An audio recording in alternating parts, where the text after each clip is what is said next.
Well, hey guys, I'm Dayna, and today I'm going to show you how to make a pom-pom that you're not going to find in pieces all over your floor.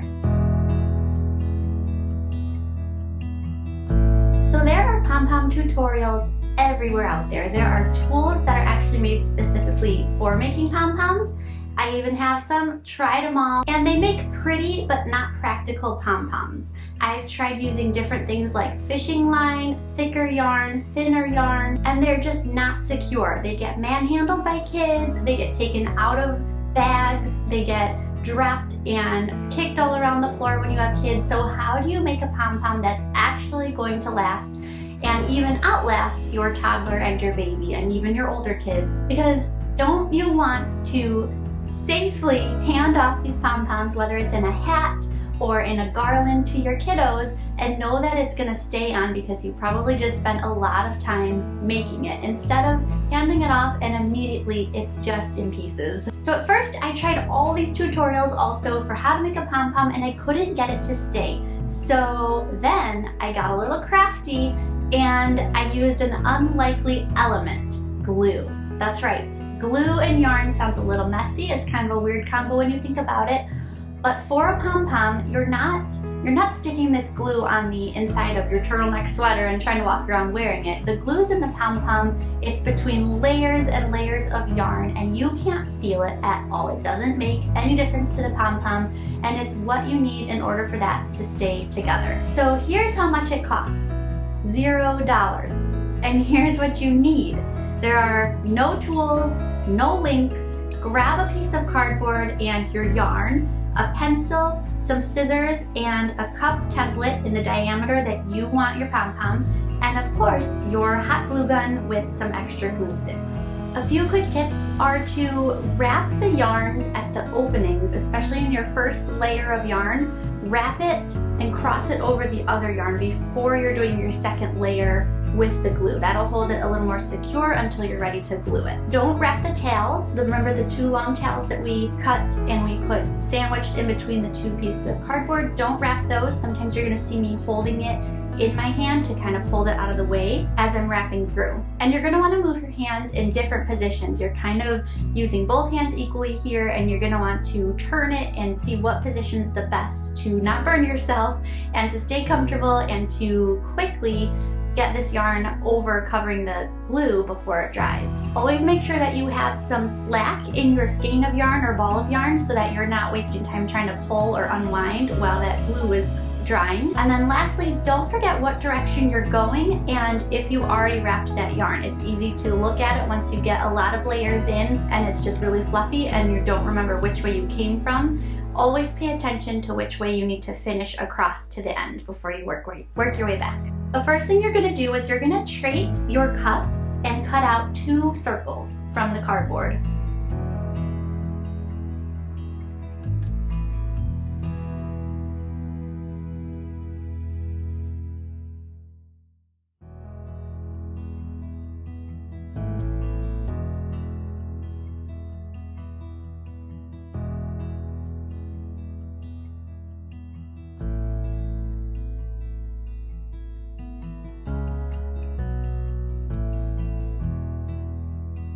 Then you're gonna draw in a second smaller circle in the middle, and a good rule of thumb is to make the radius about 1/3 of the full circle size.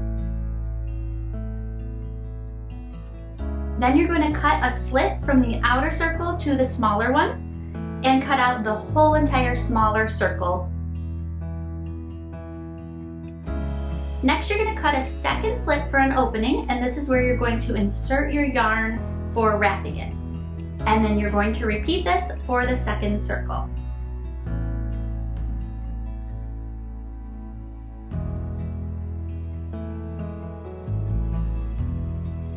Now you're going to cut a piece of yarn that's long enough to go through the entire circle with a little bit extra hanging down.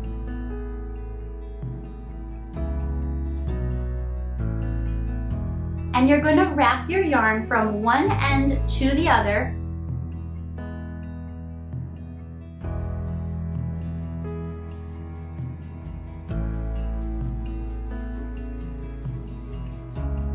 And then you're going to work your way back to the end that you started at.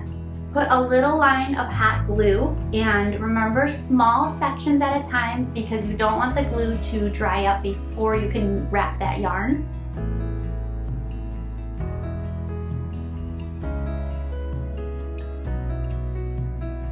So remember, the thicker and fluffier that you want your pom-pom, the more times you're going to wrap around. Always doing a layer of the hot glue in between the yarn. And that's it. You're going to cut your yarn. And then you're going to take some scissors and go in between the two cardboard circles that you've made, and you're going to cut and separate the yarn all the way across.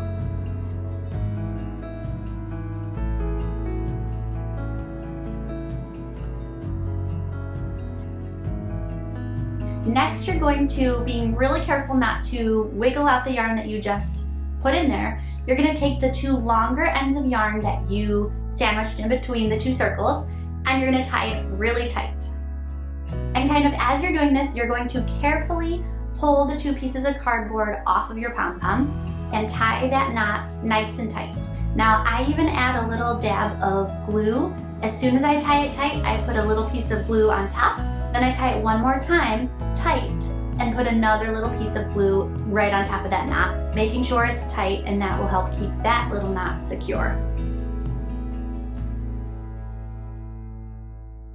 So because all of your yarn is nice and secure in your pom-pom, this actually makes it really easy to cut and shape your pom-pom. So you don't have to worry that you're constantly moving the pom-pom around to get all the ends, and then you accidentally pull one strand too far and now it's all uneven again. And that's it. You can add pom-poms to all kinds of things. I like to put them on all the hats that I knit. We also like to use them for crafts in our homeschool, for decorations, for making funny little yarn monsters. I hope that this really helped you to know what to do when you spend all this time making a pom-pom only for it to come apart as soon as your toddler gets their hands on it. So hopefully you found this video helpful. Please give me a thumbs up and subscribe for more yarny and cozy videos.